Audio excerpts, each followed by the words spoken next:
Hello friends, welcome back my YouTube channel. तो आज करने वाले हम बोर्ड एग्ज़ाम के 3 क्वेश्चन पेपर सॉल्व। इसमें जो व्याकरण के हैं वो सॉल्व करेंगे। व्याकरण के जो 25 नंबर का इसमें आता है वो सॉल्व करेंगे। तो विषय हिंदी के महत्वपूर्ण प्रश्न जो बोर्ड परीक्षा 2023 में 1% आएंगे। तो इसमें पहला प्रश्न आता है, करुण अथवा हास्य रस की परिभाषा एक उदाहरण सहित दीजिए। ठीक है। 2 नंबर में आता है 2007 से लेकर 2022 तक आया। तो करुणस का स्थायी भाव होता है शोक। किसी भी प्रिय वस्तु, व्यक्ति आदि के अनिष्ट की आशंका अथवा इनके विनाश से उत्पन्न क्षोभ अथवा दुख की संवेगात्मक स्थिति को करुणस कहते हैं। क्या होता है, किसी भी प्रिय वस्तु हो या कोई व्यक्ति हो, उसके विनाश की या उसके दुख की हमें संभावना प्रकट हो रही है, तो इसे क्या कहेंगे, करुणस कहेंगे। उदाहरण के लिए, मणि खोए भुजंग सी जननी, फंसा फटक रही थी, शीश अंधी आज बनकर मुझको, क्या न्याय किया तुमने जगदीश। इसमें क्या है, एक जननी है जिसका बेटा उससे बिछड़ गया, तो इसमें वो अपना शोक प्रकट कर रही है। तो दूसरा आता है हास्यरस। हास्यरस का स्थायी होता है हास। तो हास हास हास मतलब होता है किसी का मजाक बनाना देखकर। तो किसी भी आकृति, वेशभूषा, चेष्टा आदि को देखकर हृदय में जो विनोद का भाव जागृत होता है वह हास्यरस कहलाता है। यह हास जब विभाव, अनुभाव तथा संचारी भाव से पुष्ट हो जाता है तो इसे हास्यरस कहा जाता है। ठीक, क्या होता है, किसी भी कोई व्यक्ति है, उसकी आप आकृति, वेशभूषा या उसकी कोई चेष्टा को देखकर, उसने कैसे कपड़े पहन रखे हैं, उसको देखकर आपके मन में जो विनोद का भाव उत्पन्न होगा वो क्या कहलाएगा, हास। और जब ये हास विभाव, अनुभाव और संचारी भाव से पुष्ट होगा तो ये क्या कहलाएगा, हास्यरस कहलाएगा। उदाहरण के लिए, हाथी जैसी देह, गैंडा जैसी चाल, तरबूज जैसी खोपड़ी और खरबूज जैसे गाल। तो इसमें क्या, कोई व्यक्ति है, उसकी तुलना, उसकी जो देह शरीर है उसकी तुलना उसकी हाथी से कर दी है, और चाल की गैंडा से, और खोपड़ी की तरबूजे से, और खरबूजे की गाल से। ठीक है। तो प्रश्न नंबर 2 है, निम्नलिखित में से किन्हीं एक अलंकार की उदाहरण सहित परिभाषा लिखिए। तो इस पेपर में क्या आता है,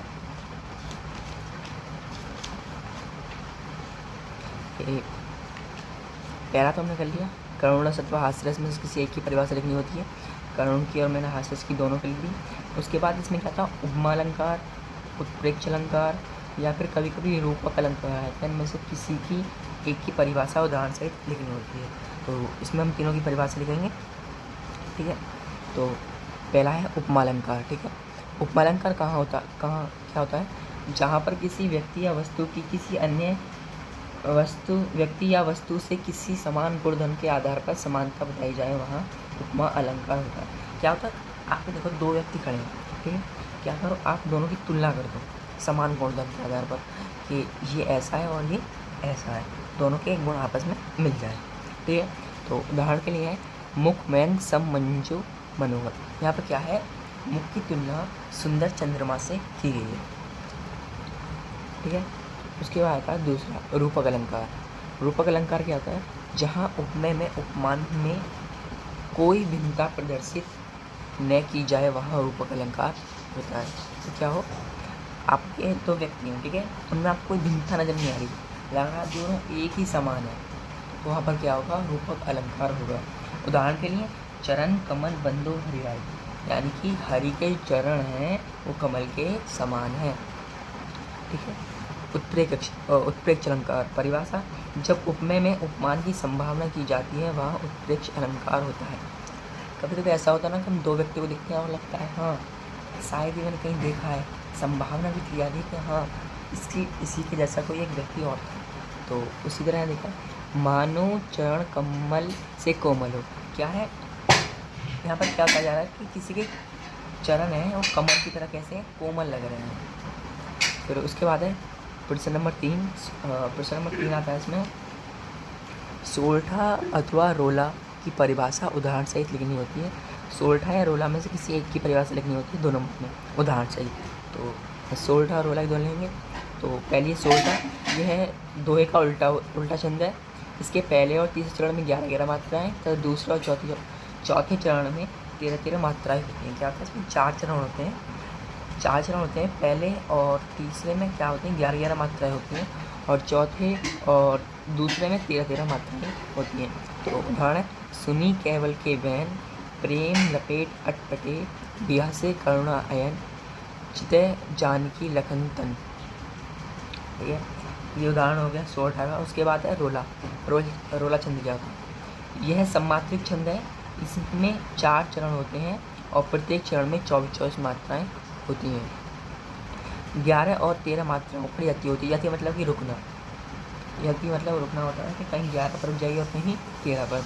तो उठो हे वीर, आज तुम निद्रा त्यागो, करो महासंग्राम, नहीं कायर हो भागो।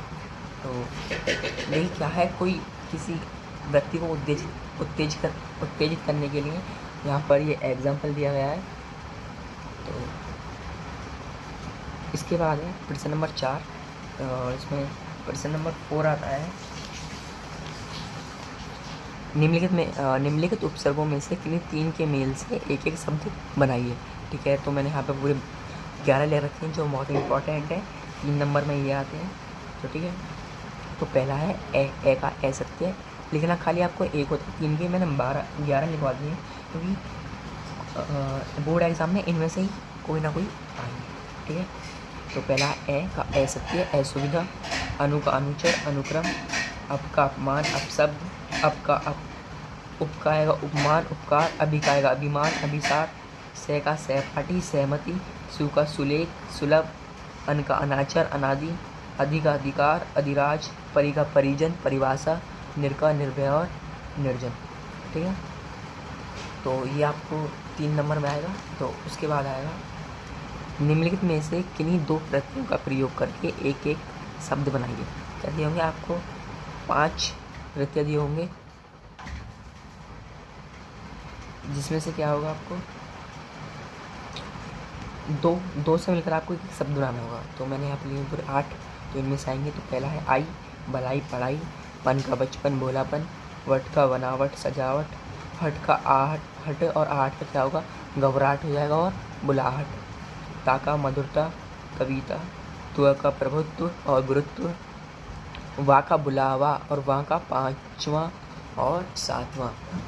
इसके बाद क्वेश्चन नंबर 6 आता है इसमें, निम्नलिखित में से किन्हीं दो में समास विग्रह कीजिए तथा समास के नाम लिखिए। ठीक है, तो क्या होता है इसमें, किसी के कोई दो आपको लेने होते हैं, उसका समास विग्रह करना होता है और समास का नाम लिखना होता है। तो देखिए जहाँ पर भी आपको डैश मिल जाए इसका मतलब है इसमें द्वंद्व समास है और इसको हटा के और लगा दीजिए। ठीक है, हानि और लाभ, और जिसमें आपको पहला अक्षर क्या मिले, संख्यावाचक मिले, जो संख्या बता रहा हो वो क्या होगा? द्वंद्व। तो आप एक की पहचान रखिए, दूसरा अपने आप याद हो जाएगा। ठीक है, जैसे चौराहा का होगा 4 राहों का समूह, कौन सा है? द्वंद्व समास है।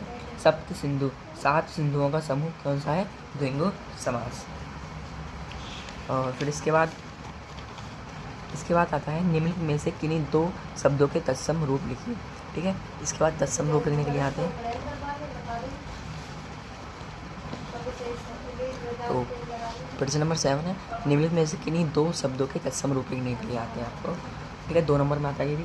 तो पहला है का हृदय, सांप का सर, आज का अर्थ, नेह का स्नेह, सावन का श्रावण, कान का कर्ण, दही का दधी, कंधा का स्कंद, होठ का ओष्ठ, चरण का चरण, कुआ का कुआ, बीक का बिच्चा। ठीक है, तो जैसे कि इसमें कपूत है, कुआ का कू, जीर्ण का दूध, चरण कहते हैं चरण, दुग्ध, कूप,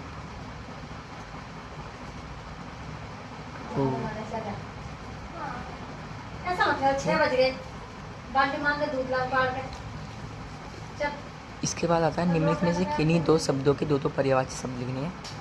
ठीक है, तो निम्नलिखित में से किन्हीं के 2 पर्यायवाची शब्द लिखिए। तो पहला आँख का नयन और नेत्र, आग का अग्नि ज्वाला, आकाश का है गगन और आसमान, इंद्र का है महेंद्र और देवराज, कमल का है पंकज जरज, गंगा का देवनदी भागीरथी, गाय का गौ और धेनु, घर का गृह भवन, चंद्रमा का था चांद इंदु, जल का था पानी नीर, पृथ्वी का था धरती और धरा, बादल का था मेघ और घन। ठीक है, तो इसके बाद आता निम्नलिखित में से किन्हीं दो संधि विच्छेद कीजिए और संधि का नाम लिखिए। ठीक है, तो हमारे सिलेबस में सिर्फ एक ही संधि है जिसका नाम है यण।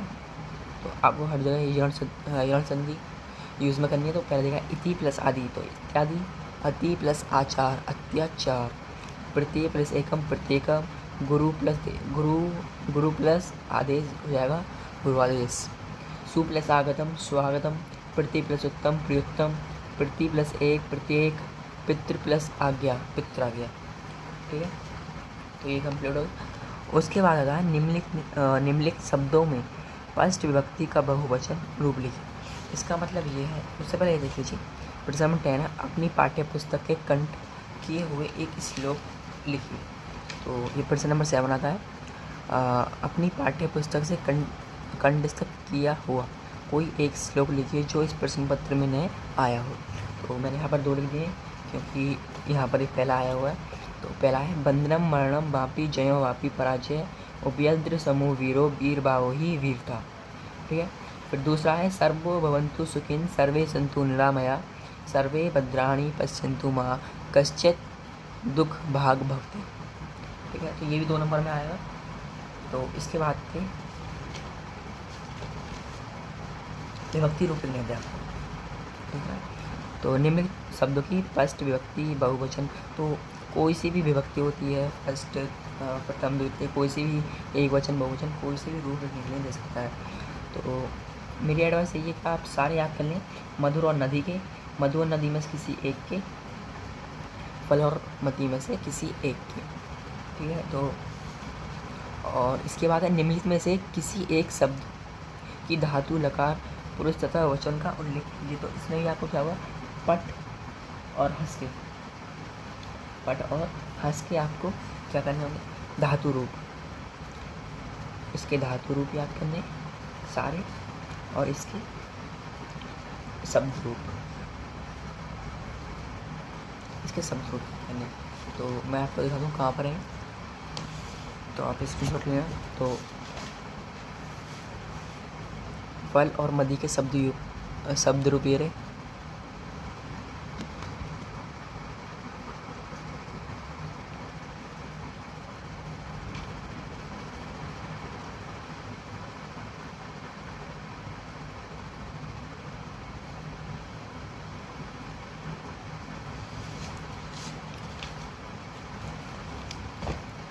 और नदी और मधु के ये रहे। उसके बाद धातु रूप ये सारे पट के हैं। ठीक है, तो वर्तमान के ये हैं, भविष्य के ये, भूतकाल के ये, आज्ञा अर्थ में जो लोट लगा होता है उसके ये हैं, और चाहिए तो विधि लिंग लकार के कौन होते हैं, ये। फिर ऐसे ही यहाँ पर हंस के दे दिए उनके बाद लट लकार के, फिर यहाँ लट लकार भविष्य के रखे हैं, फिर भूतकाल के, फिर आज्ञा अर्थ में और चाहिए अर्थ में विधि लिंग के दिए हैं। तो बस वहीं पर हमने आज कवर कर लिए पूरे 25 नंबर जो बोर्ड एग्ज़ाम के लिए वेरी इम्पोर्टेंट थे।